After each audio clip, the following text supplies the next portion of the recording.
자, 오늘 본문을 통해서 인침을 받은 사람들 이런 제목으로 말씀의 은혜를 같이 나누겠습니다. 자, 6장부터 16장까지 요한계시록 6장부터 16장까지가 이제 심판에 대한 내용인데요. 그 6장에서 처음에 7인을 띠는 것 중에서 6개의 인을 띠는 내용이 나왔습니다. 그리고 8장에서 7째 인을 띱니다. 그리고 오늘 본문 7장은 그 가운데 들어가는 삽화다. 이렇게 여러분 생각하시면 되겠습니다.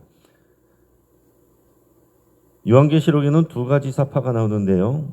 자, 7개의 인 심판 중에 이제 오늘 본문이 하나이고요. 뒤에 가서 7 나팔 심판 내용 중에도 두 증인 삽화가 10장 11장에 이렇게 나옵니다. 자, 삽화의 기능이란 것은 뭐냐면 각 심판에서 제기된 질문에 대한 대답이에요. 자, 오늘 본문은 앞에 6장에서 순교자들이 했던 질문에 구체적인 답을 주는 그런 내용입니다. 자, 6장에서 나오는 순교자들의 질문은 어떤 거였냐면 언제까지 이 땅의 악한 자들의 횡포를 내버려 둘 것입니까? 하는 질문이었습니다. 그때 6장에서 대답이 뭐였냐면은 그 순교자의 수가 차기까지 기다려야 된다는 것을 말씀하셨어요. 거기에 대한 보충 설명처럼 오늘 본문에서는 그 충만한 수를 설명하는데 그 충만한 수가 바로 14만 4천 명이다. 이렇게 설명을 하는 겁니다. 이 땅에는 하나님의 심판이 당장이라도 임해야 할 것처럼 그런 많은 악한 일들이 있고 우상 숭배가 벌어지고 있지만 하나님은 이 순교자의 충만한 수가 차기까지 기다리고 계신 겁니다. 이것은 하나님이 무능력하신 것이 아니라 하나님의 자비하심이에요. 그런데 이 세 번째 심판 기사인 7대접 심판의 내용에 가면 거기에는 이제 삽화가 없습니다. 자, 순서가 7개인, 7개의 나팔, 7개의 대접 이렇게 나오게 되는데 뒤에 가서 7개 대접 심판의 내용에는 삽화가 안 나와요. 다시 말해서 그때에는 더 이상 회개의 기회가 없다 하는 것입니다. 우리에게 회개의 기회가 남아있다는 것은 우리 현실적으로는 인내가 필요한 힘든 일로 여겨질 수 있지만 한편으로는 은혜이기도 한 것입니다. 여전히 주님을 믿지 않은 우리의 가족들과 이웃들이 있기 때문에 하나님이 기다려주신다는 것은 우리에게 은혜인 거죠. 하지만 이러한 참으심과 심판의 연기는 무한 반복되지 않는다는 것을 우리가 잘 기억해야 됩니다. 7대접 심판이 임하기 전까지입니다. 우리에게는 인내와 함께 영적인 긴장감이 있어야 되고 영혼 구원에 대한 더 사명감이 있어야 됩니다. 자, 오늘 본문의 1절 말씀을 우리 같이 읽도록 하겠습니다. 이 일 후에 내가 네 천사가 땅 네 모퉁이에 선 것을 보니 땅의 사방의 바람을 붙잡아 바람으로 하여금 땅이나 바다이나 각종 나무에 불지 못하게 하더라. 아멘. 자, 이 일 후에 6개의 인을 어린 양 예수님이 띄시는 장면을 본 이후의 일이죠. 자, 이 앞에서 6번째 인을 떼었을 때 이 땅에 6개의 자연물들과 또 6그룹의 사람들을 심판하라고 하셨습니다. 근데 사도 요한이 눈을 들어서 이제 보니까 이 심판을 수행하려고 온 네 천사가 땅 네 모퉁이에 서 있는 것이 보였습니다. 자, 동서남북 네 모퉁이에 서 있다. 이것은 이 땅의 전 지역을 말하는 거예요. 그런데 그 천사들이 사방의 바람을 붙잡아서 땅에나 바다에나 각종 나무에 불지 못하게 하고 있다 하는 겁니다. 여기서 바람은요, 심판을 말합니다. 근데 천사들이 지금 사방에서 그것을 지연시키고 있다. 하나님의 심판을 지금 막고 있다라는 얘기입니다. 자, 이어서 우리 2절에서 4절까지 말씀을 같이 읽겠습니다. 또 봄에 다른 천사가 살아계신 하나님의 인을 가지고 해 돋는 데로부터 올라와서 땅과 바다를 해롭게 할 권세를 받은 내 천사를 향하여 큰 소리로 외쳐 이르되 우리가 우리 하나님의 종들의 이마에 인치기까지 땅이나 바다나 나무들을 해하지 말라 하더라. 내가 인침을 받은 자의 수를 들으니 이스라엘 자손의 각 지파 중에서 인침을 받은 자들이 14만 4천이니. 자, 이 네 천사 외에 다른 천사가 이제 나타나서 이 네 천사에게 이제 하나님의 명령을 전합니다. 자, 이 네 천사는 이 바람을 막는 하나님의 심판을 막고 있는 천사라고 그랬는데, 그들은 사실은 또 땅과 바다를 해롭게 할 권세를 받은 천사들입니다. 그러니까 이 네 천사가 이 땅에 하나님의 심판을 수행할 그런 천사들이다라는 얘기입니다. 근데 하나님의 이 순교자의 충만한 수가 이르기까지 그 바람, 심판을 막고서 기다리고 있었다라는 얘기예요. 근데 이들에 대해서 이 천사가 와서 하나님의 명령을 전하는데, 이 땅에서 하나님의 종들의 이마에 인치기까지는 바다나 나무를 해하지 말라, 이렇게 얘기를 하는 겁니다. 그러니까 하나님은 능력이 없으신 것이 아니라 참고 기다리고 계신다 하는 것을 보여주는 거죠. 그러면서 이제 해 돋는 데로부터 라고 그랬습니다.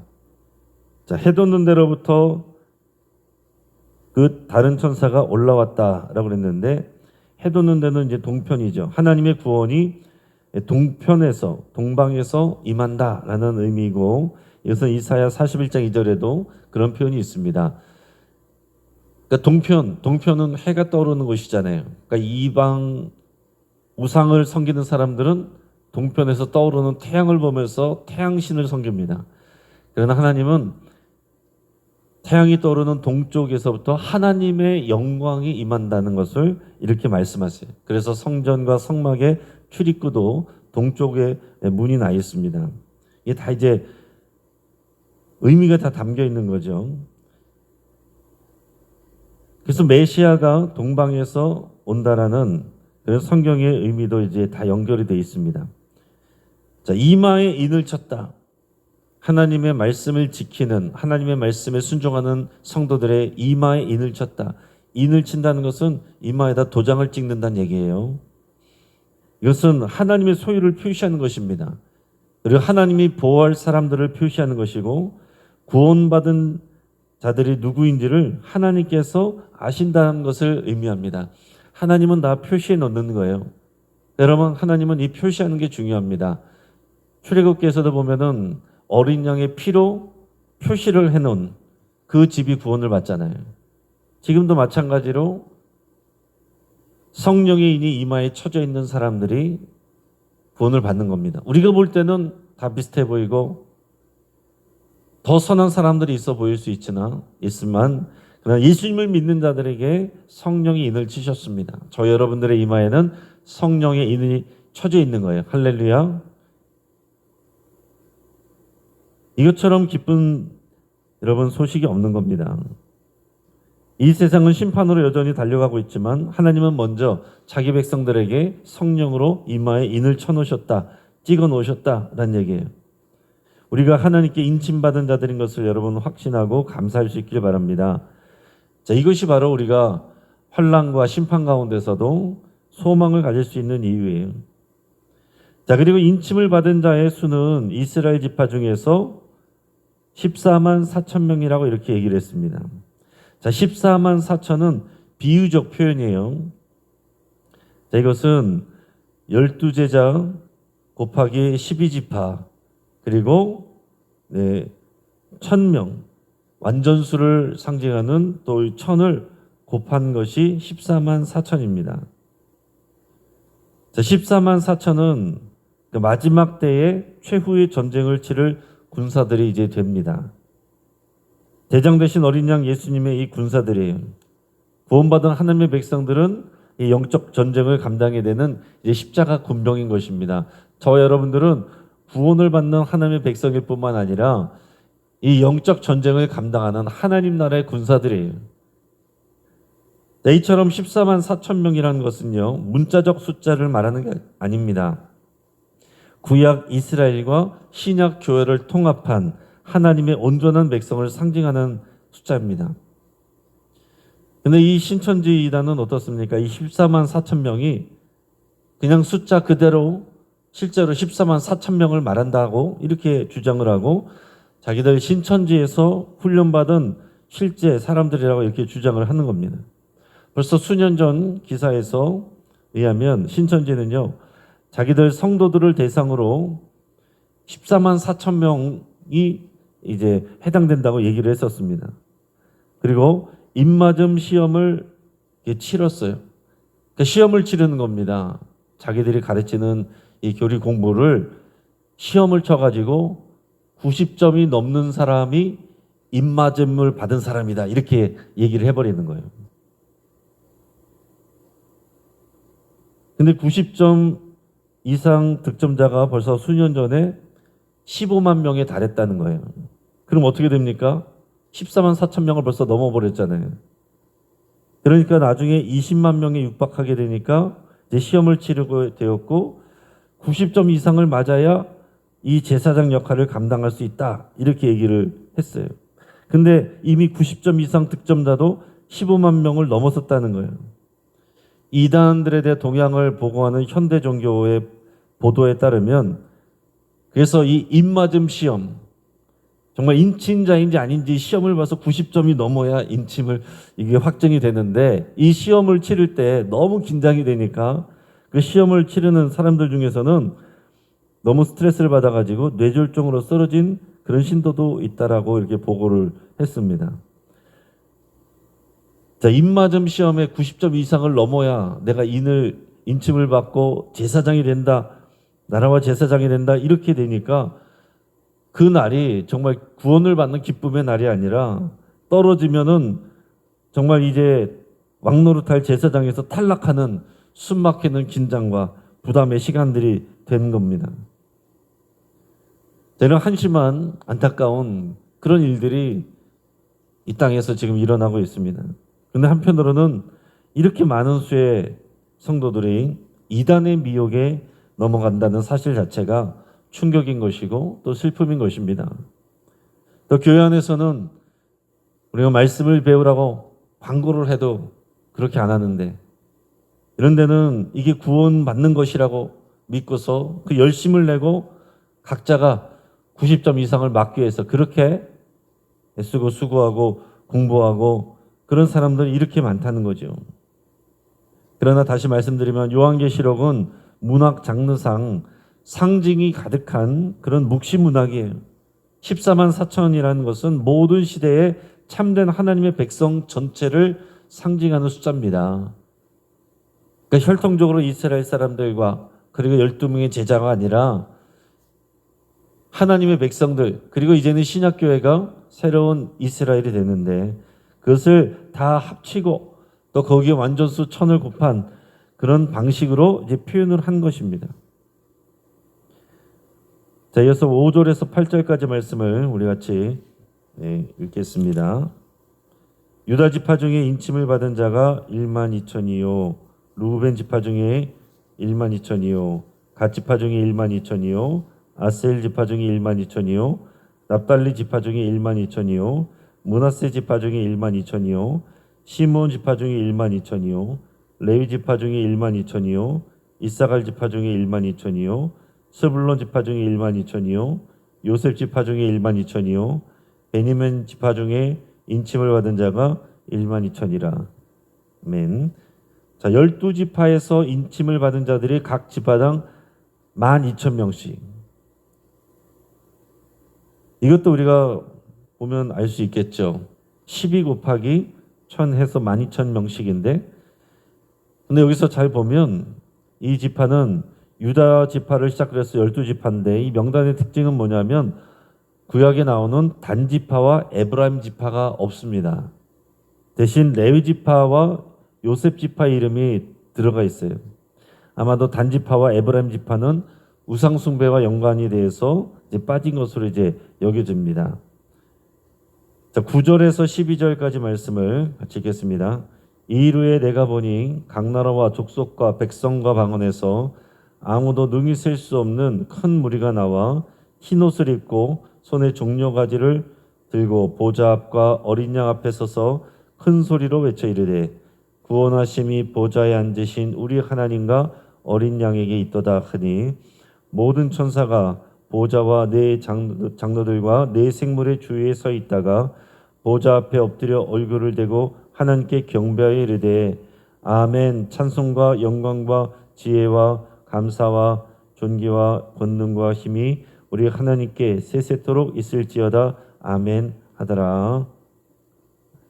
자, 십자가 군사들로 인침을 받은 이 14만 4천 명이 또한 온 땅에서 모여지는 셀 수 없는 큰 무리가 되는 거예요. 자, 그런데 이 사람들은 뭐니까 뭐라고 그랬습니까? 각 나라와 족속과 백성과 방언에서. 그러니까 원래 이스라엘은 아브라함의 후손들 그 혈통을 받은 사람들이잖아요. 그러나 이제 예수님이 오시고 나서는 이제는 모든 나라, 모든 족속, 모든 백성과 방언에서 이제는 예수님을 믿는 모든 사람들이 이 하나님의 자녀가 되고 이스라엘이 되고 교회가 되는 겁니다. 이 사람들이 14만 4천 명이 온다. 충만한 수가 채워지기까지 큰 무리가 본받는 무리가 나온다는 거예요. 이제 그들은 흰 옷을 입고 종려가지를 들고 보좌 앞과 어린 양 앞에 섭니다.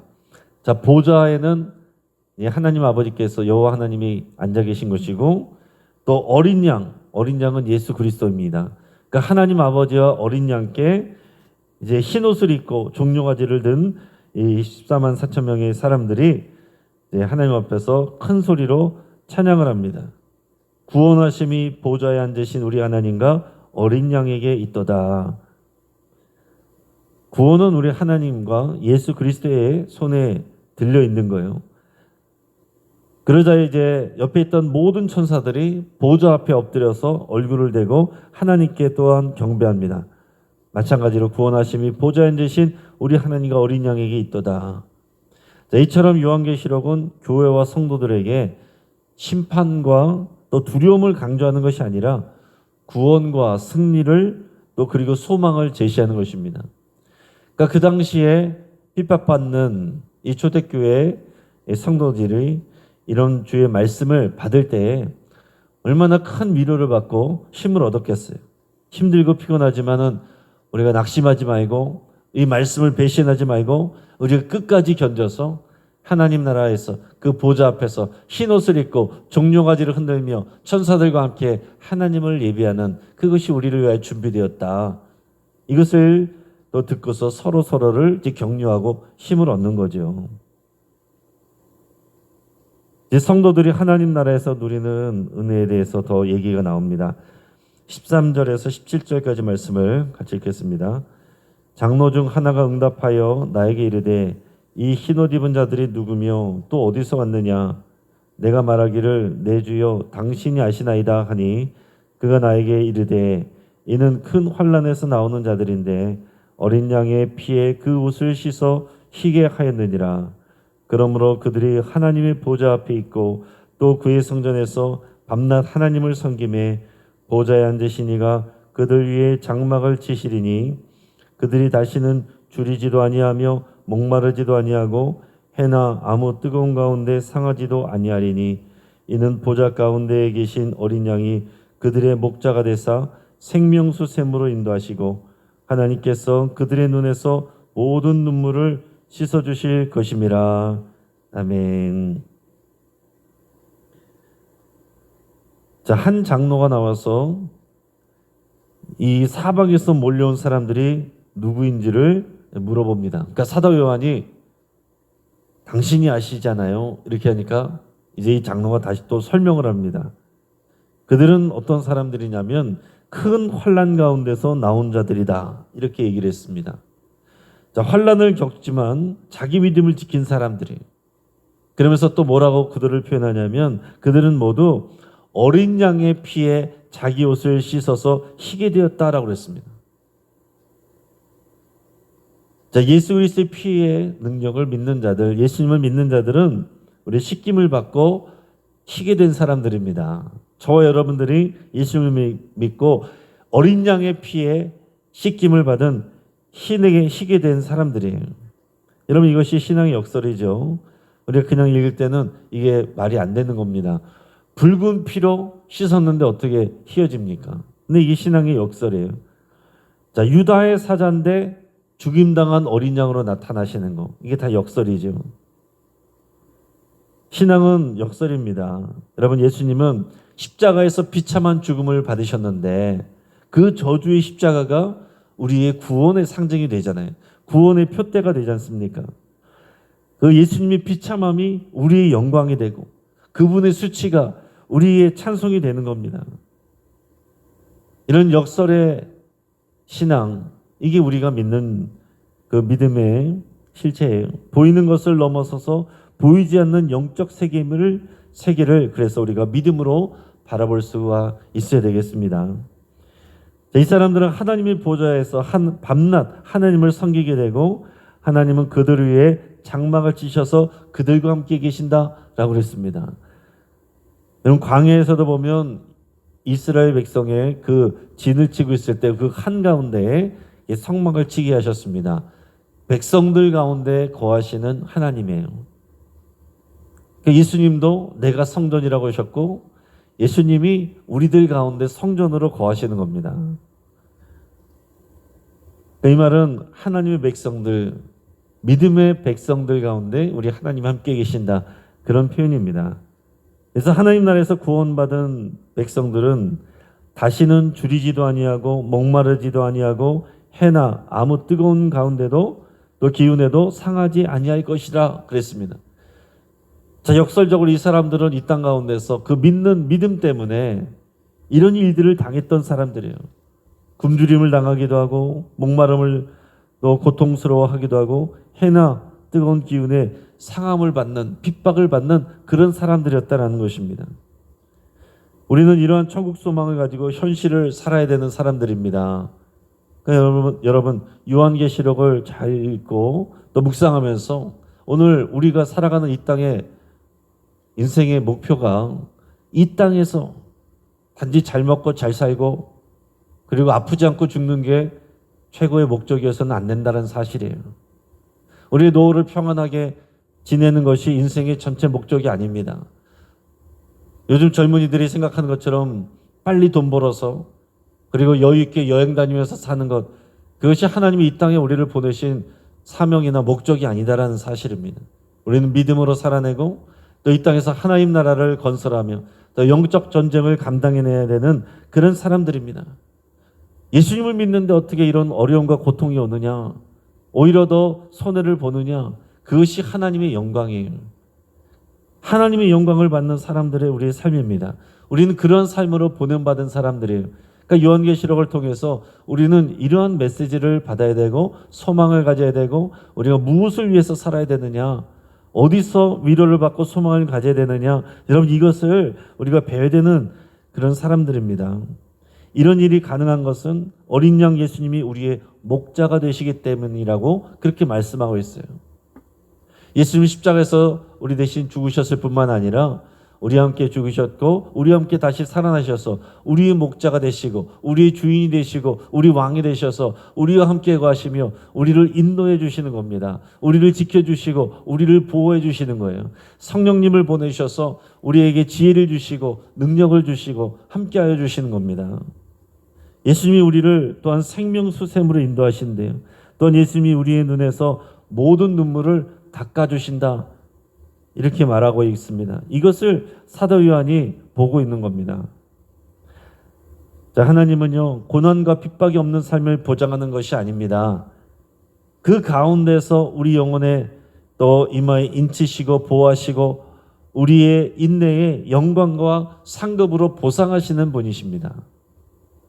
자, 신천지와 같은 이단들은 이런 요한계시록을 이용해서 사람들을 겁주고 자신들만이 구원받는 이런 교만한 교리를 가르치고 주장합니다.